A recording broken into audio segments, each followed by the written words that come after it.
Masya Allah, kata-katanya sangat memotivasi dalam mengenal Tuhan. Jelaskan terkait Tuhan ada di mana? Tuhan itu tidak bisa dijelaskan, tapi bisa diakui dan dikukuhkan pada diri masing-masing orang. Apakah dia sudah mengadakan perjumpaan dengan dia? Kalau belum, jangan cerita Tuhan. Memang. Nanti yang kalian sembah cuma angan-angan. Menyembah angan-angan itu sama saja dengan menyembah pohon.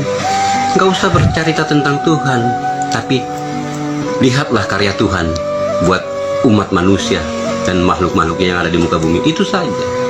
Alam ini membuat kita mengerti apa artinya sebuah kehidupan. Kalau tidak bisa membaca alam, maka jangan tinggal di bumi, karena bumi ini adalah tempat tamannya Nabi, tamannya Rasulullah. Hataman Nabi, hataman Nabi, ya Rasulullah. Baru kita bisa bertinggal di Aradatul Jannah, surganya Tuhan. Aradatul Jannah itu ada di bumi. Jangan kalian cari-cari lagi. Berarti Kalau kalian mencari-cari tentang surga dan pahala, itu nonsen. Tapi nikmatilah hidup ini, karena yang nikmat itu pasti mati dan memutuskan rasa. Setiap nikmat pasti, kata dasarnya mati, menikmati. Nah itu, yang enak-enak itu pasti mati. berarti akhiran kata dari menikmati itu mati. Mati. Kalau belum pernah merasakan mati, jangan cerita tentang hidup. Kalau Berarti mau hidup, mati dulu. Berarti saya perlu mencari tahu tentang keberadaan Tuhan. Tuhan tidak perlu dicari. Betul. Dalam setiap sendi-sendi kehidupan manusia, Tuhan sudah selalu ada. Tanpa Tuhan maka tidak ada kehidupan. Karena Tuhan adalah sumber kehidupan, dan Tuhan adalah sumber kebenaran, Tuhan adalah sumber kekuatan.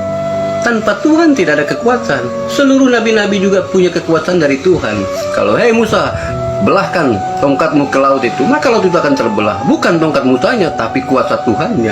Karena pemilik kekuasaan. Sepakat. Pemilik kekuasaan cuma Allah yang punya kudrat dan iradat. Barang siapa makhluk yang sudah mempunyai kudrat dan iradat, maka dia bisa melakukan sesuatu sesuai kehendaknya. Dia punya kuasa dan dia punya kehendak. Apapun yang dia kehendaki terjadi, maka terjadilah. Kalau itu sudah dimiliki oleh insan-insan manusia yang suci, nah kalau di zaman sekarang sangat sulit. Walaupun kiai, ulama-ulama besar juga sulit mendapatkan itu, karena mereka sudah terpengaruhi oleh berbagai macam teknologi, ya kan? Mereka sudah tidak bisa membaca lagi tentang keadaan alam ini.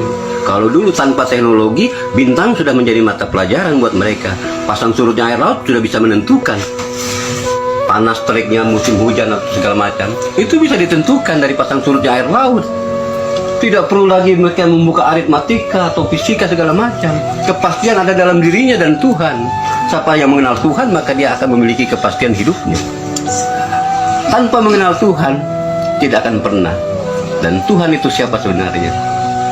Cari tahu itu Tuhan itu siapa. Kalau kamu bisa bertemu dengan Tuhan, maka selesailah riwayat.